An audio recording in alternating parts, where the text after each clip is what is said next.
आज है 15 नवंबर 2025। चलिए शुरुआत करते हैं डेली हिंदी न्यूज़पेपर एनालिसिस की, यानी धना की, जिसके अंतर्गत हम लोग दैनिक जागरण का राष्ट्रीय संस्करण, अमर उजाला, हिंदुस्तान, जनसत्ता से महत्वपूर्ण खबरों को देखते हैं, जो कि आपकी परीक्षा की दृष्टि से बहुत ज़्यादा महत्वपूर्ण होती हैं।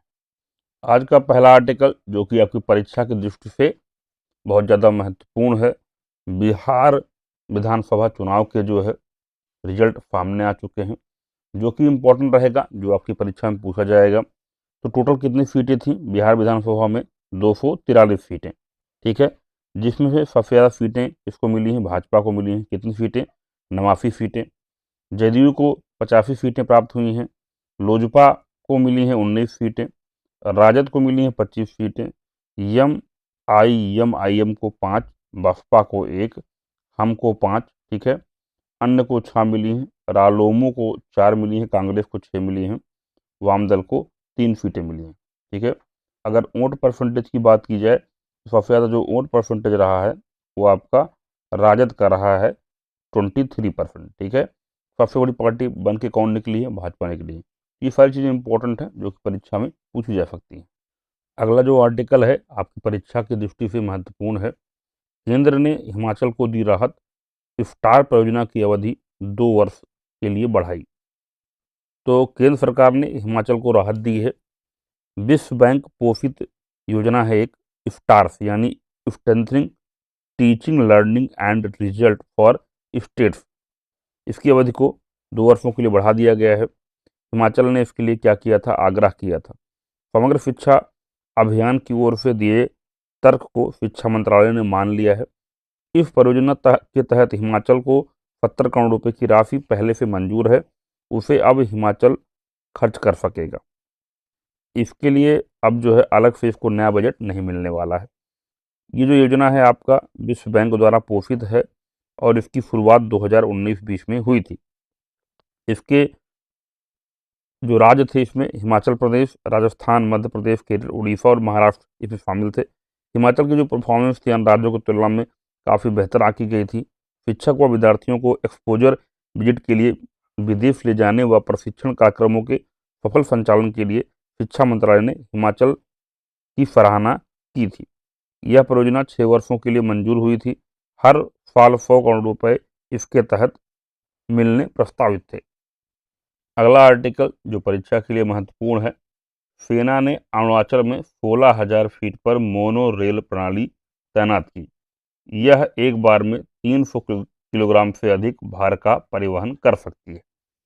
भारतीय सेना की गजराज कोर ने अरुणाचल प्रदेश के कामेंग हिमालय में 16,000 फीट की ऊंचाई पर एक स्वदेशी मोनोरेल प्रणाली का संचालन शुरू किया है। यह हाई एल्टीट्यूड वाले क्षेत्र में रसद आपूर्ति को लेकर बड़ी सफलता है। रक्षा प्रवक्ता लेफ्टिनेंट कर्नल महेंद्र रावत ने कहा कि इस प्रणाली की संकल्पना, इंजीनियरिंग और तैनाती सफलतापूर्वक की गई है। तो इससे आपका जो है सीधा प्रश्न बन जाएगा, मोनो रेल प्रणाली जो है सेना द्वारा कहाँ पर जो है तैनात की गई है? तो अरुणाचल प्रदेश के कामेंग हिमालय में। अगला जो आर्टिकल है, मॉस्को में अपने रूसी समकक्ष से मुलाकात करेंगे जयशंकर। विदेश मंत्री एस जयशंकर द्विपक्षीय सहयोग पर चर्चा के लिए सोमवार को मॉस्को में अपने रूसी समकक्ष संगेई लावरोव, इनका नाम इम्पोर्टेंट है, वहाँ के विदेश मंत्री हैं रूस के, इनसे मुलाकात करेंगे। इनका नाम क्या है? संगेई लावरोव। विदेश मंत्रालय की प्रवक्ता मारिया जखारोव ने कहा कि भारतीय मंत्री एस सीओ के राष्ट्राध्यक्ष परिषद की बैठक के लिए आधिकारिक प्रतिनिधिमंडल के साथ मॉस्को पहुंचेंगे। यह बैठक 17 से 18 नवंबर को होगी। उन्होंने कहा कि 17 नवंबर को रूसी विदेश मंत्री भारतीय विदेश मंत्री के साथ वार्ता करेंगे। इनका नाम इम्पोर्टेंट है, इनका नाम क्या है? संगेई लावरोव, जो कि रूस के क्या हैं? विदेश मंत्री हैं। अगला जो आर्टिकल है, रामवी सुतार को सीएम फडणवीस ने दिया महाराष्ट्र भूषण पुरस्कार। नोएडा सेक्टर 19 स्थित घर पर मूर्तिकार रामवी सुतार को अवार्ड देते हुए महाराष्ट्र के मुख्यमंत्री देवेंद्र फडणवीस, साथ में उप मुख्यमंत्री अजित पवार, एकनाथ शिंदे, आईटी मंत्री आशीष शेलार व सांसद डॉक्टर महेश शर्मा। तो बहुत ही इंपॉर्टेंट है, महाराष्ट्र भूषण पुरस्कार इसको दिया गया है रामबी सुतार को, जो कि क्या है, एक मूर्तिकार है। अगला जो आर्टिकल है आपकी परीक्षा के लिए महत्वपूर्ण है। पद्मश्री पुरस्कार विजेता सालू मारदा थिमक्का का 114 साल की उम्र में निधन। पद्मश्री पुरस्कार विजेता और पर्यावरणविद सालू मारदा थिमक्का का शुक्रवार को 114 साल की उम्र में जो है निधन हो गया है। 30 जून 1911 को जन्मी थिमक्का ने सालू मारदा की प्रसिद्धि तब अर्जित की जब उन्होंने बेंगलुरु दक्षिण जिले के मुख्यालय रामनगर में हुलिकल और कुट्टूर के बीच 4.5 किलोमीटर के क्षेत्र में 385 बरगद के पेड़ लगाए। उन्हें 12 पुरस्कार मिले हैं, जिसमें 2019 में उनको पद्मश्री मिल चुका है। साथ में 1997 में उनको वृक्ष मित्र का पुरस्कार भी मिला है। अगला जो आर्टिकल है परीक्षा के दृष्टि से महत्वपूर्ण है।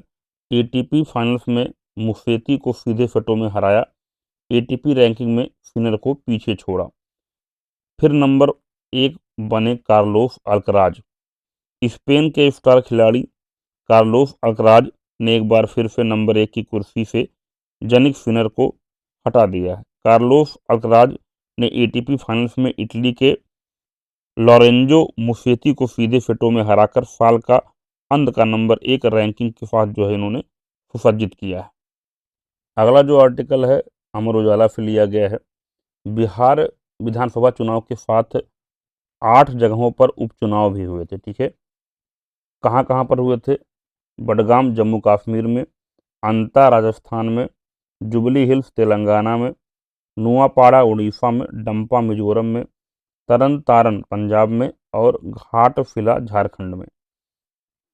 तो इनका जो रिजल्ट रहा है, 2 सीटें भाजपा को, 2 कांग्रेस को, 1 सीट पीडीपी को, आम आदमी पार्टी को भी 1 सीट, झारखंड मुक्ति मोर्चा को 1 सीट, मिजो नेशनल फ्रंट को 1 सीट जो है इसमें प्राप्त हुई है। अगला जो आर्टिकल है अमर उजाला का है। डीआरडीओ ने बनाया समुद्री रोबोट, दुश्मन की बारूदी सुरंगों को पल भर में करेगा तबाह। बेहद उन्नत कैमरों और स्कैनर से लैस विशेष वाहन एमपीएयूवी। आखिर क्या होता है पहले जानते हैं। एमपीएयूवी एमपीएयूवी पानी के भीतर चलने वाले हल्के और छोटे स्वायत्त वाहन होते हैं। एक बार प्रोग्राम करने के बाद यह खुद रास्ता तय कर और लक्ष्यों की पहचान कर सकते हैं, साथ ही डाटा जमा कर वापस आ सकते हैं। इनकी मदद से समुद्री सुरंगों या पानी के भीतर खतरनाक चीज़ों की पहचान की जा सकती है।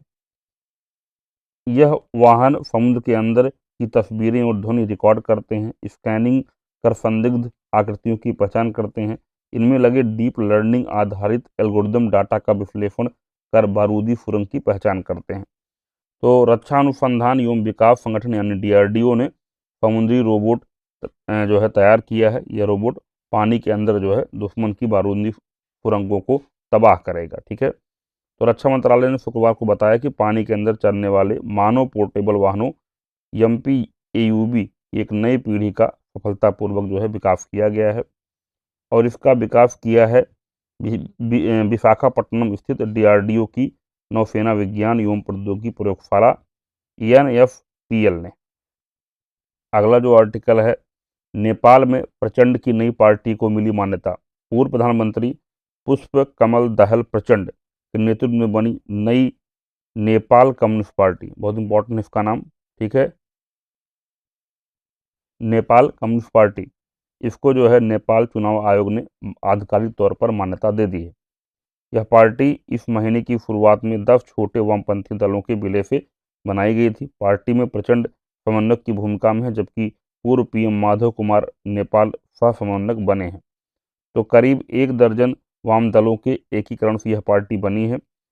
अब पूर्व प्रधानमंत्री केपी शर्मा ओली की अगुवाई वाली सीपीएन यूएमएल के सामने यह जो है एक बड़ी चुनौती के रूप में देखी जा रही है। तो नई पार्टी का नाम क्या है? Nepal communist party. अगला जो आर्टिकल है परीक्षा की दृष्टि से महत्वपूर्ण है। अभ्यास के लिए फ्रांस पहुंची भारतीय वायुसेना।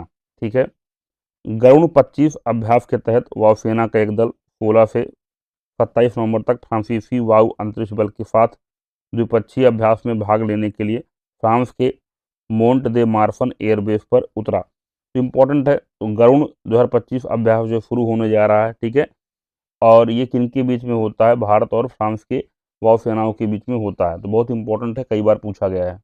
अगला जो आर्टिकल है हिंदुस्तान अखबार से लिया गया है, इसरो का चंद्रयान-3 मॉड्यूल चंद्रमा की कक्षा में वापस लौटा, 2 फ्लाईबाई घटनाओं को अंजाम देने में सफल रहा, 6 और 11 नवंबर को 2 बार फ्लाईबाई पूरा किया। अक्टूबर 2023 में ट्रांस अर्थ इंजंक्शन के जरिए पृथ्वी की कक्षा में था मौजूद। कक्षीय बदलावों से मॉड्यूल 2025 में फिर से चंद्रमा की कक्षा में पहुंच गया। तो इसमें जो है फ्लाई बाई की जो घटना है महत्वपूर्ण है। आखिरकार क्या होती है फ्लाई बाई प्रक्रिया? फ्लाई बाई एक अंतरिक्ष उड़ान प्रक्रिया है जिसमें एक अंतरिक्ष यान किसी खगोलीय पिंड के पास से गुजरता है। इस दौरान वह उस पिंड के बारे में वैज्ञानिक डेटा एकत्र कर सकता है या फिर उसकी गुरुत्वाकर्षण का उपयोग करके अपनी गति बढ़ा सकता है या दिशा बदल सकता है। इसी को फ्लाई बाई प्रक्रिया कहा जाता है। तो भारतीय अंतरिक्ष अनुसंधान संगठन इसरो ने चंद्रयान-3 के प्रोपल्शन मॉडलर ने एक दुर्लभ वैज्ञानिक उपलब्धि हासिल की है। इसरो के मुताबिक मॉड्यूल ने 2 साल बाद एक बार फिर चंद्रमा के पास पहुंचा और 2 फ्लाईबाई घटनाओं को इसने जो है अंजाम दिया है। चंद्रयान-3 के जो लैंडर और रोवर थे, अगस्त 2023 में इन्होंने सफल लैंडिंग की थी। इसके बाद प्रोपल्शन मॉड्यूल चंद्र कक्षा में घूमता रहा। अक्टूबर 2023 में ट्रांस अर्थ इंजंक्शन के जरिए इसे पृथ्वी की उच्च कक्षा में भेज दिया गया। प्राकृतिक गुरुत्वाकर्षण प्रभाव और कक्षीय बदलावों से मॉड्यूल 2025 में फिर से जो है यान चंद्रमा के पास पहुंचा। तो इसी के साथ आज के डेली हिंदी न्यूज़पेपर एनालिसिस जो समाप्त होते हैं। वीडियो को लाइक और शेयर करना मत भूलिएगा। साथ में टेलीग्राम चैनल से ज़रूर जुड़ें और वहां पर इन सारी खबरों की PDF और पिक्स को ज़रूर प्राप्त करें। वीडियो देखने के लिए बहुत बहुत धन्यवाद।